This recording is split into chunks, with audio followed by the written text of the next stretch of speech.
दोस्तों, अगर आपके पास 50,000 के आसपास एक बड़ा अमाउंट है और आप चाहते हैं कि इस अमाउंट को सही म्यूचुअल फंड में इन्वेस्ट करके 1 साल, 5 साल या 15 साल में मतलब लॉन्ग टर्म के लिए इन्वेस्ट कर 1 करोड़ रुपए के आसपास एक बहुत बड़ा फंड बनाएं, तो यह वीडियो आपके लिए है। दोस्तों, मार्केट के उतार चढ़ाव की वजह से हमारे अंदर एक डर पैदा होता है कि हम हमारे पैसे को खो देंगे। ऐसे में कौन से लमसम प्लान में इन्वेस्ट करना हमारे लिए सही रहेगा, यह डिसीजन लेना मुश्किल हो जाता है। इस वीडियो में हम आपको वह सारी जानकारी देंगे जो आपको सही डिसीजन लेके सही फंड चुनने में मदद करेगा। इस वीडियो में हम आपको 4 ऐसे म्यूचुअल फंड के बारे में बताएंगे जो आपका इन्वेस्ट किया हुआ पैसे को एक बहुत बड़े अमाउंट जैसे हाइपोथेटिकल 1 करोड़ रुपए में बदल सकते हैं। मगर आपकी रिस्क लेने की क्षमता के आधार पर ही चुनें कि कौन सा फंड आपके लिए सबसे सही रहेगा। इन चारों में से कोई भी एक फंड आपके लिए जरूर फायदेमंद साबित हो सकता है। आज हम इन 4 फंड्स के बारे में विस्तार से बात करेंगे। खास तौर पर एलएलटीसीजी यानी long term capital gains tax कटौती के बाद मिलने वाले रिटर्न्स, और ये फंड्स आपका पैसा कहां निवेश करते हैं, और सबसे महत्वपूर्ण बात कि आपके लिए कौन सा प्लान बेस्ट रहेगा। तो बिना देर किए चलिए वीडियो शुरू करते हैं। लेकिन वीडियो शुरू करने से पहले हर बार की तरह एक छोटी सी रिक्वेस्ट। अगर इस वीडियो से आपको कोई वैल्यू मिल रही है तो इसे लाइक जरूर करें, चैनल को सब्सक्राइब करें और अपने दोस्तों परिवार के साथ शेयर करें ताकि उन्हें भी फायदा हो। दोस्तों, सबसे पहले आप में से जिन लोगों को लमसम प्लान के बारे में पता नहीं है, उनके लिए लमसम प्लान क्या है और यह एसआईपी से अलग क्यों है, उसके बारे में थोड़ा बता देता हूं। देखिए, एसआईपी यानी सिस्टमेटिक इन्वेस्टमेंट प्लान में आप हर महीने एक छोटी रकम इन्वेस्ट करते हैं। यह एक डिसिप्लिन तरीका है। वहीं लमसम में आप एक ही बार में एक बड़ी रकम इन्वेस्ट कर देते हैं। इसका सबसे बड़ा फायदा है पावर ऑफ कंपाउंडिंग की जबरदस्त शुरुआत। जब आपका पूरा पैसा पहले दिन से ही मार्केट में लग जाता है तो उसे बढ़ने के लिए ज्यादा टाइम मिलता है और कंपाउंडिंग का असर भी ज्यादा होता है। लेकिन लमसम इन्वेस्टमेंट का एक बड़ा चैलेंज है मार्केट की टाइमिंग।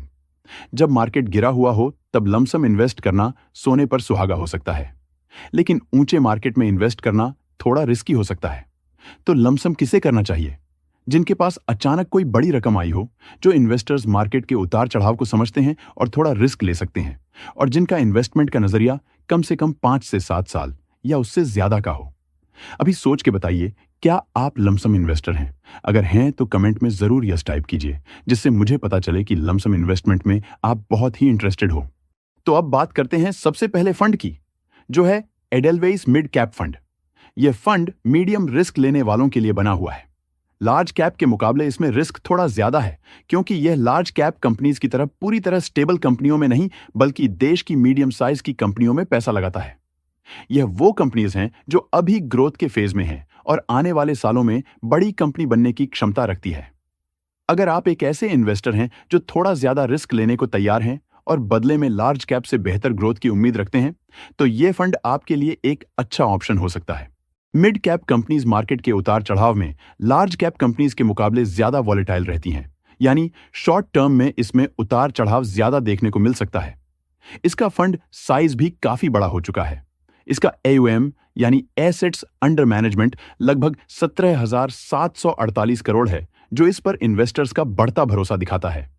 पिछले 5 सालों में इस फंड ने लगभग 19.6% का सालाना रिटर्न दिया है।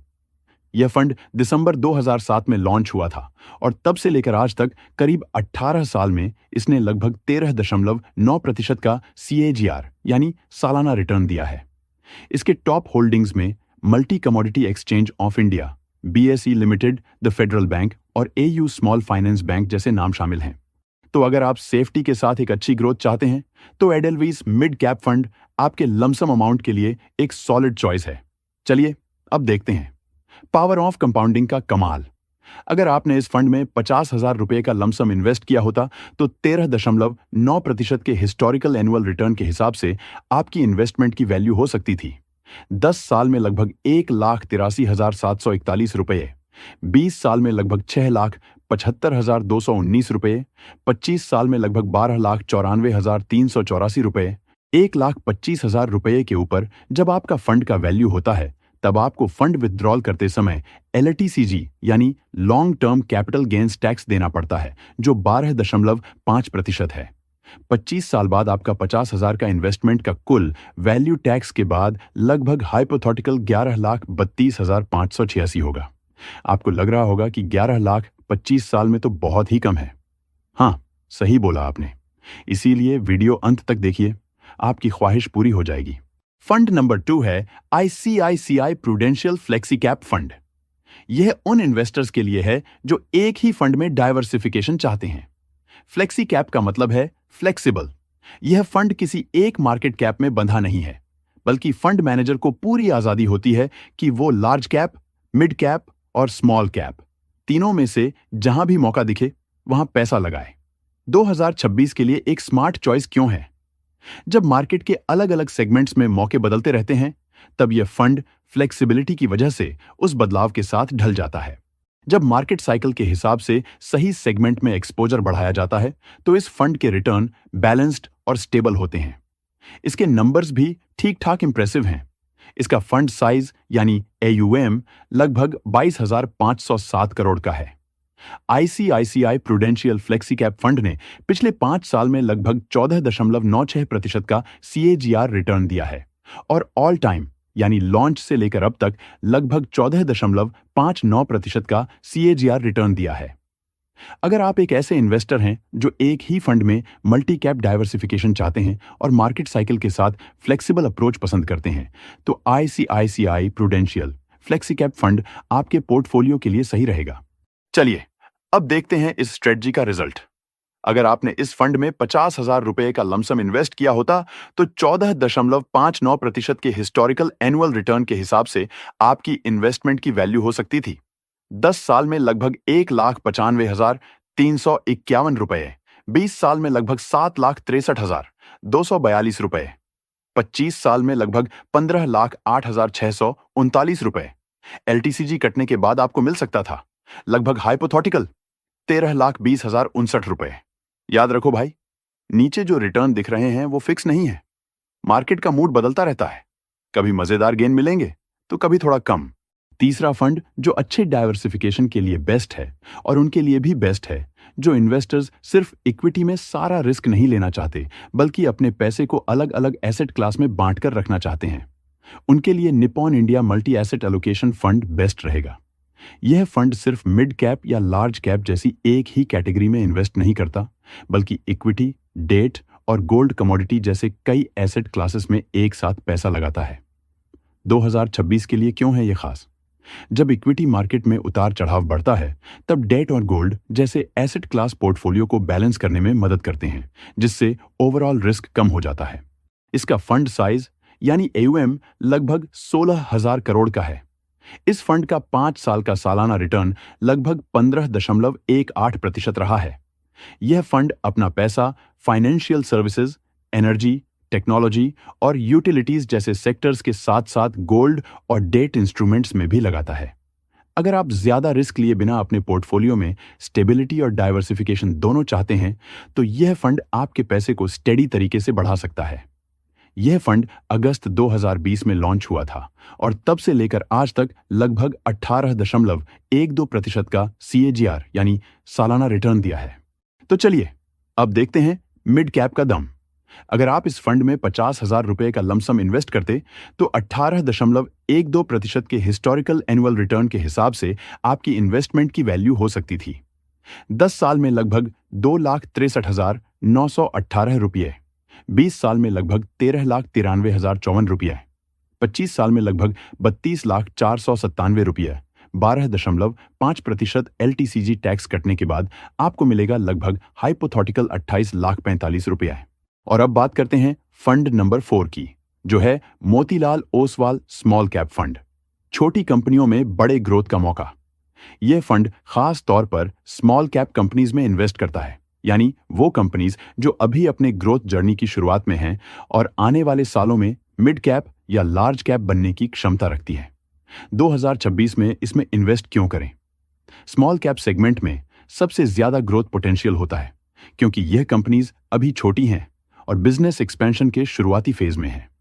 इंडिया की इकोनॉमी जैसे जैसे ग्रो करती है, इन कंपनीज को सबसे ज्यादा फायदा मिलने की उम्मीद रहती है। लेकिन साथ ही यह भी याद रखना जरूरी है कि small cap companies market downturn में सबसे ज्यादा गिरती भी हैं। लेकिन याद रखिए, जितना ज्यादा रिटर्न का मौका उतना ही रिस्क भी। स्मॉल कैप में उतार चढ़ाव बहुत तेज होते हैं। ये शॉर्ट टर्म के लिए नहीं, बल्कि लॉन्ग टर्म 7 से 10 साल के लिए बेस्ट है। इसका फंड साइज यानी AUM लगभग 7,179 करोड़ का है। यह फंड दिसंबर 2023 में लॉन्च हुआ था, यानी अभी करीब 2.5 साल पुराना ही है। पिछले एक साल में लगभग 14.69% का रिटर्न और लॉन्च से लेकर अब तक लगभग 22.21% का CAGR रिटर्न इस फंड ने दिया है। इस फंड में तभी लमसम इन्वेस्ट करें जब आपका इन्वेस्टमेंट होराइजन 7 से 10 साल से भी ज्यादा हो और आप शॉर्ट टर्म में होने वाले तेज उतार चढ़ाव और नुकसान को झेलने की हिम्मत रखते हों। आइए अब देखते हैं छोटा पैकेट बड़ा धमाका का पावर। 50,000 रुपए के लमसम इन्वेस्टमेंट पर 22.2% के हिस्टोरिकल एनुअल रिटर्न के हिसाब से आपको मिल सकते थे। 10 साल में लगभग 3,71,263 रुपए, 20 साल में लगभग 27,56,729 रुपए, 25 साल में लगभग 75,11,906 रुपए। यह है हाई रिस्क का हाई रिवॉर्ड, लेकिन सिर्फ लॉन्ग टर्म और स्ट्रिंग हार्ट वाले इन्वेस्टर्स के लिए।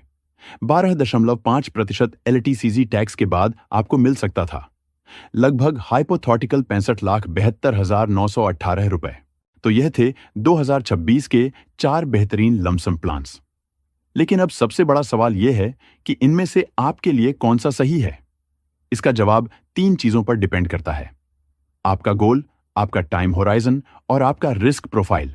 अगर आप सबसे कम जोखिम और स्टेबिलिटी चाहते हैं तो 5 से 7 साल के लिए Nippon India multi asset allocation fund चुनें, क्योंकि यह इक्विटी, डेट और गोल्ड में डाइवर्सिफाई करके रिस्क को बैलेंस करता है। अगर आप मॉडरेट रिस्क ले सकते हैं और एक ही फंड में मल्टी कैप डाइवर्सिफिकेशन चाहते हैं तो 5 से 7 साल के लिए ICICI prudential flexi cap fund अच्छा ऑप्शन हो सकता है। थोड़ा ज्यादा रिस्क लेने वालों के लिए जो लार्ज कैप से बेहतर ग्रोथ चाहते हैं, 7 से 10 साल के लिए एडेलविस मिड कैप फंड सही रह सकता है। और अगर आप हाई रिस्क लेने को तैयार हैं और सबसे ज्यादा ग्रोथ पोटेंशियल चाहते हैं तो 10 साल से ज्यादा के लिए Motilal Oswal small cap fund काफी पॉपुलर चॉइस है। हमेशा अपने पोर्टफोलियो को डाइवर्सिफाई करें। आप चाहें तो अपनी लमसम अमाउंट को इन चारों फंड्स में डिवाइड भी कर सकते हैं। एग्जाम्पल के तौर पर आप 20% Nippon India multi asset allocation fund में डालिए, 20% ICICI prudential flexi cap fund में डालिए, 20% एडलवाइस मिड कैप फंड में डालिए और 40% Motilal Oswal small cap fund में डालिए, बशर्ते आपका रिस्क एपेटाइट और टाइम होराइजन इसे सपोर्ट करता हो। तो दोस्तों, आज हमने 4 पॉपुलर लमसम फंड्स को डिटेल में समझा। हमने देखा कि कैसे अलग अलग फंड्स अलग अलग रिस्क और रिटर्न पोटेंशियल के साथ आते हैं। दोस्तों, वीडियो अच्छा लगा हो तो इस वीडियो को एक लाइक जरूर करें। वीडियो को अपने दोस्तों एंड फैमिली के साथ शेयर करें और चैनल को सब्सक्राइब करें ताकि आप ऐसा कोई भी महत्वपूर्ण अपडेट मिस ना करें। इस वीडियो में बताए गए सारे आंकड़े और कैलकुलेशंस केवल हाइपोथेटिकल एग्जाम्पल्स और हिस्टोरिकल डाटा पर आधारित हैं। यह किसी भी तरह से फ्यूचर रिटर्न्स की गारंटी नहीं देते। म्यूचुअल फंड निवेश बाजार के जोखिमों के अधीन है। किसी भी निवेश का फैसला करने से पहले अपनी खुद की रिसर्च करें या किसी सर्टिफाइड फाइनेंशियल एडवाइजर से सलाह लें। यह वीडियो केवल एजुकेशनल पर्पस के लिए है।